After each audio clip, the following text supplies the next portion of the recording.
Mengenang kembali akan perjalanan hidup saya, rasanya mustahil saya bisa melayani Tuhan.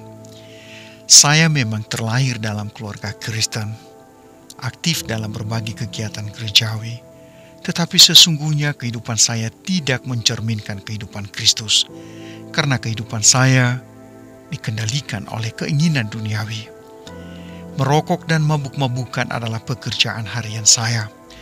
Saat itu, saya paling senang minum tuak suling, karena tuak suling sangatlah murah, mudah didapat dan merupakan minuman yang paling keras. Sehingga saya hanya minum 1 atau 2 gelas saja, sudah membuat saya mabuk, dan perasaan berani serta percaya diri pun muncul saat itu juga. Saya menyadari bahwa mabuk dan merokok akan merusak masa depan saya dan keluarga saya. Saya juga menyadari bahwa saya bersama dengan teman-teman telah meresahkan masyarakat sekitar kami. Karena kalau kami sudah berkumpul, pasti kami mabuk. Dan kalau kami sudah mabuk, pasti kami menyanyi sampai tengah malam, bahkan seringkali sampai pagi. Ditambah lagi dengan balapan sepeda motor yang knalpotnya sudah dimodifikasi, sehingga bunyi raungan motor kami akan sangat meresahkan masyarakat sekitar kami.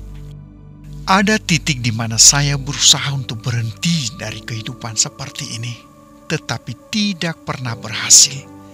Karena selain sudah sangat kecanduan, juga karena saya berada di tengah-tengah sahabat dekat saya yang tidak bisa mendukung perubahan hidup saya.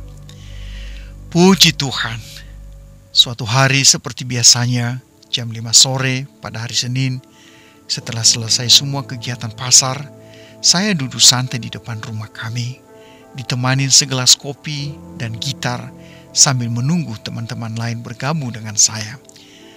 Sembari menunggu, tiba-tiba saya dirundung perasaan takut.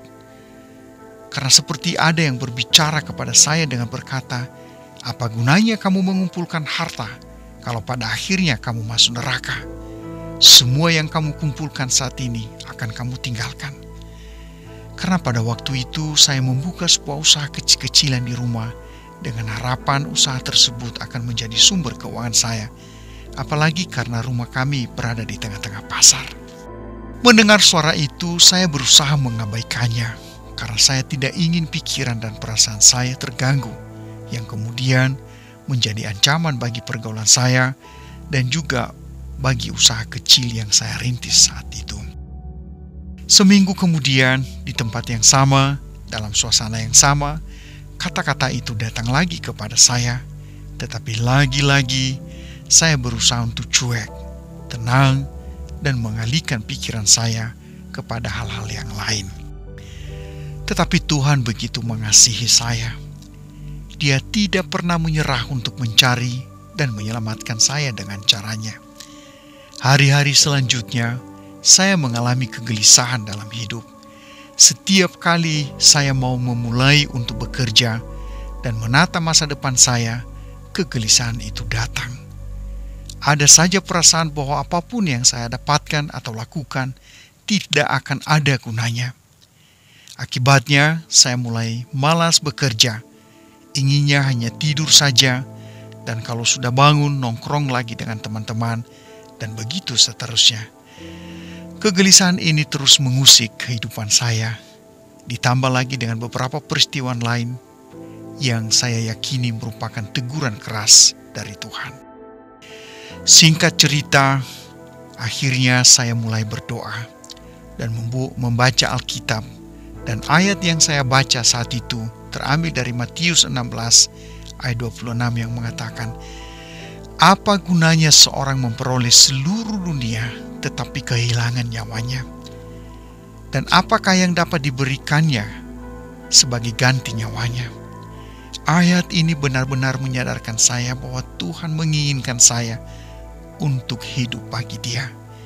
Akhirnya saya memutuskan untuk menyerahkan hidup saya kepadanya melalui doa-doa saya. Walaupun saya sudah memutuskan untuk menyerahkan diri kepada Tuhan, tetapi kehidupan saya selalu jatuh bangun. Sampai akhirnya saya memutuskan untuk masuk dalam pembentukan di sekolah teologi.